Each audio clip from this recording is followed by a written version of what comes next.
Do you ever struggle taking photographs in dark situations? Well, there's a reason for that. It's because it really is the most difficult type of photography. And we photographers, we call this low light photography. Low light photography is a lot of fun, but it does take a little bit of time and experience to become really good at it. You're also going to need a little bit better equipment, or you're going to need to find ways to adjust to the equipment that you have at your disposal. So in this lesson, we're going to talk a little bit about some of those different things. We're going to talk about the equipment you need. We're going to talk about some of the techniques you're going to use for holding your camera that are going to be important. I'm going to give you a few tips for it, and I'm also going to give you a few examples of what low light photography is capable of. So how about we talk about that? How about we talk about what you need to know to be a good low light photographer? First of all, low light photography is going to be encountered in lots of places, and mostly it's just going to be a question of darkness. And so you're going to, after sunset, it's going to be dark, or even at sunset, you're going to have, like, after the golden hour, you're going to have a lot of dark. You're going to have concerts and things like that. So I'm trying to spell it in German. I'm so sorry. Concerts. And you're going to have dark rooms or dark houses. So a lot of dark places, even like in the woods or something like that. And just dark landscapes also. You're going to have lots of, when you're outside doing maybe big trips in the woods or things like that, or if you're out in the city at night, you're going to find lots of dark places. And that's all of that basically would involve, if you want to take a photograph of it, being a little bit capable at low light photography. All right, so what are some of the challenges then? What does all of this mean in terms of what's, settings and things like that that you need to think about for your computer or for your camera? Well, you're first of all going to have a lot of trouble freezing motion is going to be a problem. And freezing motion just means having a high enough shutter speed to freeze any action that happens in the photograph. And that is just really hard when you don't have a whole lot of light available. You're going to have color problems. Color is really hard to capture for certain cameras in low lighting situations. Metering is going to be hard, so you're going to have a little bit of difficulty figuring out what is 18% gray, like in our metering lesson. And camera shake is going to be a huge problem. So camera shake, because your shutter speeds are going to be low. And what does that mean? What does a low shutter speed mean? Well, if you're out there shooting, let's do a little bit of math. We'll determine sort of what a low shutter speed means. When you've set up your camera and you've got your ISO and your aperture set, so say we're at ISO 400, or actually erase that, let's do 800. So it's kind of a darker evening, it's 800 ISO. You've opened up your lens as open as it will get, so maybe we have a 3.5 f-stopped lens. Well, then you have to take a look at this moment at your lens and see what zoom factor you're at. So say you've got a 35 millimeter lens on your camera. Now that is the equivalent, if you're on a digital camera, it's not equivalent. Say it is a digital camera with a 1.5 crop factor. So it's equivalent to a 50 millimeter lens.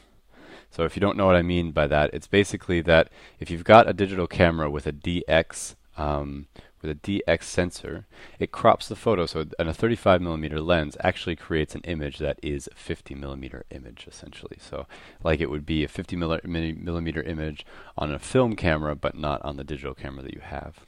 Well, basically what you do with this number then, you've got this 50 millimeters. And now you just have to do a little bit of math. All you have to do is put 1 0 over top of that 50. And this right here, the result, is your slowest shutter speed that you should be using for handheld. Now, if you've got vibration reduction or things like that, so that you'll see things called VR lenses, or you'll find things that are stabilizers, things like that, you might be able to go up one stop. So one stop in this situation would be 1/100th of a stop, or 1/100th of a second. So you might be able to get away with that with a VR lens. So this is your slow shutter speed. Once you get below this, once you get below your handheld speed, is when you're really hitting your slow shutter speed area for your camera, and that's when you want to start thinking about special techniques for holding the camera, where to set it, if you need a tripod, things like that. So along those lines, equipment. Let's maybe talk a little bit about equipment over here in the bottom left. Things that might help you. A tripod might be a good idea. Now, if you don't have a tripod or you can't afford a tripod, just find places where you can put your camera. Things that you can, where places, things that you can set your camera on or brace it against. So you could, for example, brace your camera up against a telephone pole and hold it very steadily and maybe even wedge a finger in between the camera and the pole as sort of a stabilizer and push the button. But you're trying to reduce this camera shake. That's why you've got the tripod. You want to cut down on your camera shake. You could also think about a flashlight.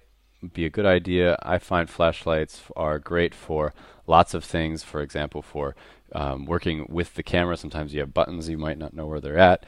And it's also good for setting up and even for light painting. We'll talk about light painting a little bit towards the end of the lesson. Also, if you have an SLR, you want a fast lens, but you don't necessarily need one. Just an idea. You could also have a strobe or sometimes what's called a flash in sort of common English. A strobe is just the thing that's on the top of your camera, but maybe you have a separate one that you can use, and I'll show you some uses for that.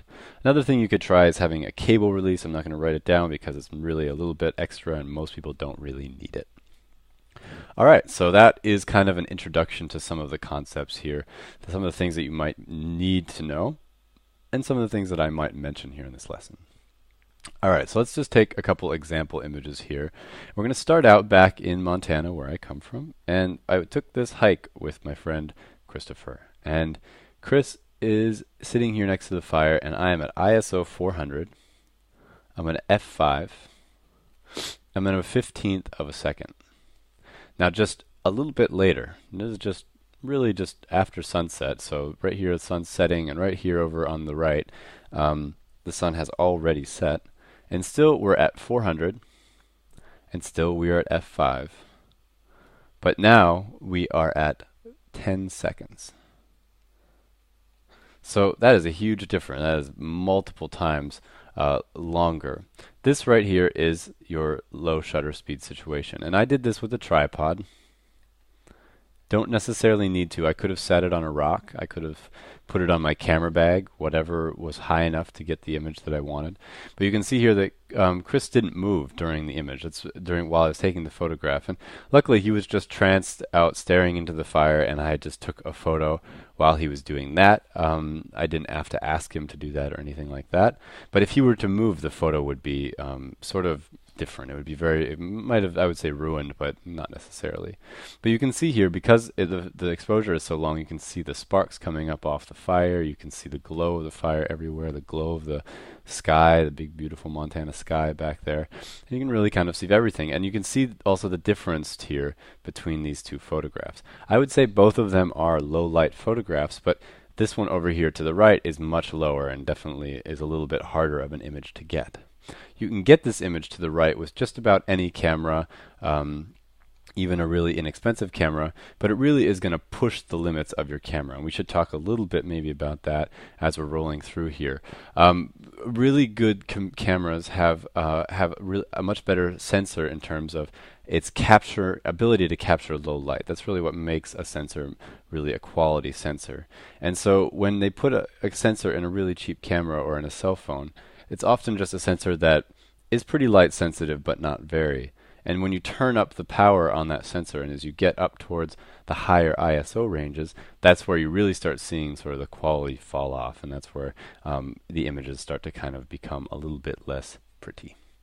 Now, let's move on here and start talking about these images that I've pulled up. They're both not necessarily really low light photography, but they're pretty much right on the edge. This is kind of the boundary of low light photography. And right here, I think I was shooting at about a 500th ISO, or 500 ISO, which is a step between traditional ISOs that you'll find on some professional cameras. I was shooting at f1.8, and I think my shutter speed was around, I think it was around a 50th or so. And this is just an example of sort of the moodiness that I love about low light photography. It's great. And this image over here to the left was actually taken with the same f-stop and the same shutter speed, but it was taken at an an 800 ISO, so a little bit lower. And this is one of the things about having a better camera. These photos were taken both with my nicer professional camera, and you can just kind of see the difference in the quality of an 800 ISO on a better camera. The colors are accurate and the contrast is good, and I'm also using a really nice lens, which helps a little bit. And over here I was using the same camera and got really nice results, just because I was also able to hold my camera very carefully. Now that's another point. If you really want to get good photographs here, you're going to really want to make sure that you're holding your camera right. So you're going to want to go back and take a look at our lesson about how to hold your camera. That will really give you some good tips. One of the things about low light photography is that you get a lot of this kind of stuff right here. This is the trouble capturing motion that I was talking about right here. And even here on this image, if you look up close on Dev's hand, you can see that his hand is moving, and it's hard to capture motion in low light situations. So you can see here, I took many versions of this photograph to the left here, and I ended up going with the one where he was moving the least, because otherwise the image was just a little bit too blurred to really match the feeling that I kind of wanted for it. So that's one thing to watch. You also want to watch the noise. If you look closely at these images, you can see what's called digital noise or grain if you're working with a film camera. And it's not very extreme on these examples because the light is still there, but you're going to notice a definite drop in quality as your ISO goes up. You can learn more about that in our ISO lesson. So let's move on here a little bit. Again, I was talking about getting close to light sources. That is always a good thing to do. Try to find a nice angle to your light source and just stay close to it.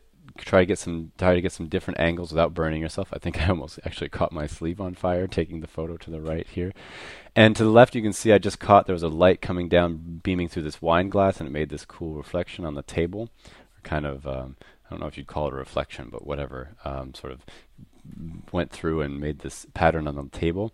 And I got up close on that, and because it's a really bright thing, I could underexpose everything else and just concentrate on that piece of light.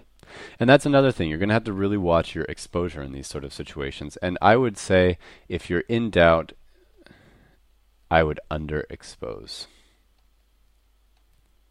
And underexposing is good for digital cameras because you really kind of can pull a lot of the information back out. If you're using a film camera, you can't really get rid of it all. So you want to try not to underexpose as much if you can, but underexposure is okay for digital in a lot of ways, so you can always try that. You can also, I would recommend getting some friends to join up and maybe even trying out some light painting. Light painting is a lot of fun, and you can do it with lots of different things. You can use a strobe, like I mentioned before at the beginning. You can use a flashlight. So here to the right, we've used a strobe. And to the left, we're using a frisbee. It's like a, but you can just exchange it for an LED light or a flashlight or whatever. And basically all we did for these images, this one, for example, to the left here, is just a 30-second exposure. And we just had the people in the group write the word photo camp. This was a photo camp that I was leading last year, or 2 years ago now. And we just had them write it with their hands, and then they threw the frisbee away. It had an LED light on it. And in that time that light passed across through all their hands, you can see that they're standing there. They stood standing, and the sensor captured the light as that frisbee moved along the path of the words photo camp. And so you can do this with lots of other different types of light source. I'll show you another example here in a second. And this one to the right, you can see that we just had someone, you can see the person actually standing here, fire a strobe at our friends while they were jumping up in the air. And this was actually probably like I think it was maybe like a 10-second exposure or so. But it doesn't matter because just that one moment where the flash hit them is when you actually see our friends there. All right, so that is a little bit of a roundup of what you can do with low light photography. Remember that bad weather and cloudy days and dark music clubs can be your best friend as a photographer, so you want to go out and do the best you can with what equipment you've got. All right, you can come back and check out more lessons at allversity.org.